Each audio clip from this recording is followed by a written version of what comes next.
जय गुरुदेव, जय माँ गायत्री। सभी को मेरा प्रणाम। आज हम बात करेंगे कि गुरुदेव और माँ गायत्री दोनों अलग अलग नहीं हैं।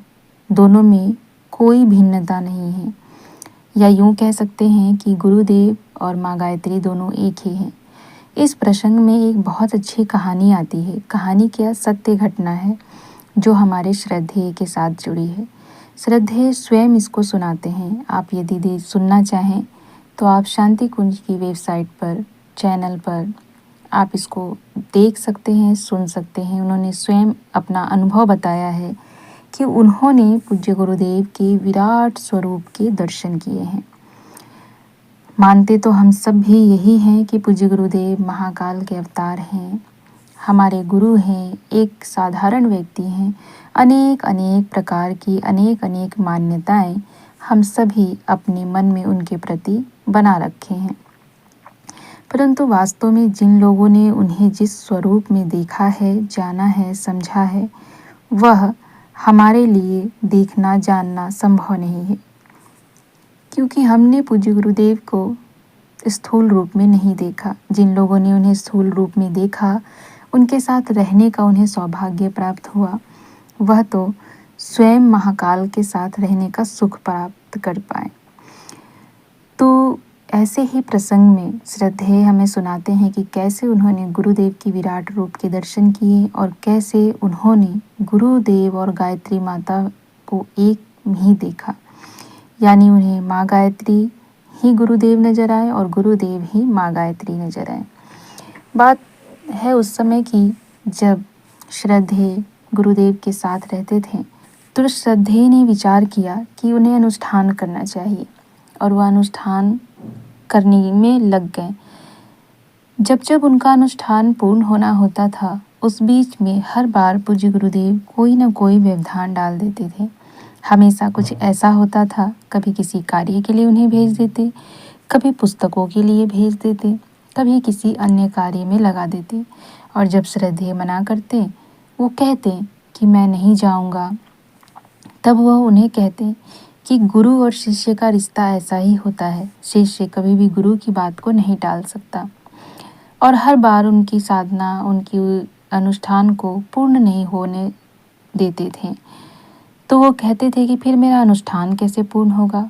तो गुरुदेव एक ही चीज़ कहते थे, वो कहते थे कि तुम्हारा अनुष्ठान मैं पूर्ण कर दूंगा। और वास्तव में यही होता है कि जब आप ईश्वर के कार्य में लग जाते हैं, ईश्वर के कार्य करते हैं, तो आपके अन्य कार्य ईश्वर करना शुरू कर देता है। जैसे पूज्य गुरुदेव भी कहते हैं, तुम हमारा काम करो, हम तुम्हारा काम करेंगे। ठीक यही बात यहाँ पर भी थी कि उन्होंने कहा कि आप मेरा काम करो और मैं तुम्हारा काम करूँगा, यानी कि मैं जिस कार्य के लिए तुम्हें भेज रहा हूँ तुम उसे जाकर करो और तुम्हारा अनुष्ठान मैं पूर्ण कर दूंगा। एक बार उनका अनुष्ठान पूर्ण होने को आया और जैसे ही 40वां दिन पूरा होना था, एक दिन पहले ही उन्होंने उन्हें फिर से कहीं भेजना प्रारंभ किया, फिर से किसी काम में लगा दिया। उस दिन श्रद्धेय बोल पड़े कि आप एक दिन नहीं रुक सकते, हर बार मुझे किसी न किसी कार्य में लगा देते हैं, आखिर क्यों ऐसा करते हैं? एक बार मेरे मन की बात तो पूछ लेते कि मैं यह अनुष्ठान क्यों करना चाहता हूँ।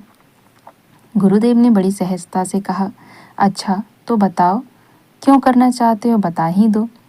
तब श्रद्धेय ने कहा कि मैं माँ गायत्री के स्वरूप का दर्शन करना चाहता हूँ। जैसी माँ गायत्री तस्वीर में दिखती है, मैं वैसी माँ गायत्री के दर्शन के लिए अनुष्ठान कर रहा हूँ और आप हर बार मेरी अनुष्ठान पूर्ण नहीं होने देते। तब गुरुदेव ने कहा कि बस इतनी सी बात, चलो आओ मैं आज तुम्हारी इच्छा पूर्ण किए देता हूँ। श्रद्धेय को भी आश्चर्य हुआ कि गुरुदेव क्या कह रहे हैं, पर गुरु की आज्ञा थी, माननी तो थी ही। तो वह गुरुदेव ने जैसा कहा वैसा किया। उन्होंने कहा कि आंखें बंद करके बैठ जाओ और जब मैं कहूँ कि आंखें खोलने को, तभी आंखें खोलना। और श्रद्धेय ने ठीक वैसा ही किया।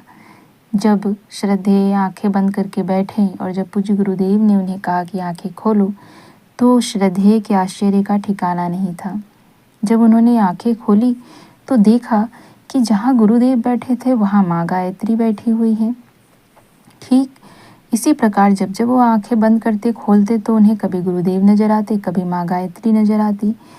तो श्रद्धेय ने कहा कि उस दिन मेरे आंखों में आंसू आ गए, मेरे आंसू बहने लगे कि यह क्या देख रहा हूँ मैं, यह मैंने क्या विराट स्वरूप दर्शन कर लिए। उन्होंने गुरुदेव से कहा कि गुरुदेव, आपने इस बात को आज तक क्यों छुपा के रखी कि आप कौन हैं। गुरुदेव ने कहा कि मैंने सिर्फ तुम्हें दिखाया है और किसी को मत बताना। तो ऐसे हैं हमारे गुरुदेव, जिनमें और माँ गायत्री में कोई अंतर नहीं है, दोनों एक ही हैं। गुरुदेव ने जितनी साधनाएं की हैं, जितने पुरस्चरण किए हैं, इसके बल पर यही होता है कि व्यक्ति में और भगवान में फ़र्क नहीं होता है। इसीलिए तो गुरुदेव कहते हैं कि आप भी अपने जीवन में साधना आराधना को शामिल कीजिए, जिससे कि आप भी ईश्वर के स्वरूप में बन जाएं, या फिर यूँ कह लीजिए कि आप में और ईश्वर में कोई अंतर नहीं हो, क्योंकि आपके अंदर उन्हीं का तो अंश है। धीरे धीरे उसी अंश को जब हम अपनी साधना आराधना उपासना के आधार पर विकसित करते हैं तो हम वही बन जाते हैं। लेकिन ये इतना आसान भी नहीं है। जितनी त्याग पूज्य गुरुदेव ने की है, उतना त्याग हमें और आपको भी करना पड़ेगा। एक बात तो जाहिर है कि हमारे गुरुदेव और माँ गायत्री में कोई भिन्नता नहीं है, वो दोनों एक ही हैं, दोनों अलग नहीं हैं। माँ गायत्री को पुकारेंगे तो गुरुदेव तक आवाज़ पहुँचेगी, गुरुदेव को पुकारेंगे तो वंदनिया माता तक आवाज़ पहुँचेगी, वंदनिया माता को पुकारेंगे तो माता गायत्री और गुरुदेव तक आवाज़ पहुँचेगी। ये सभी भिन्न नहीं हैं, ये सभी एक हैं। तो आप भी अपने गुरु के इस स्वरूप को जानिए, समझिए और उनके बताए मार्ग को ईश्वर का बताया हुआ मार्ग समझकर उस मार्ग पर चलने का प्रयास कीजिए। जय गुरुदेव, जय माँ गायत्री, सभी को मेरा प्रणाम।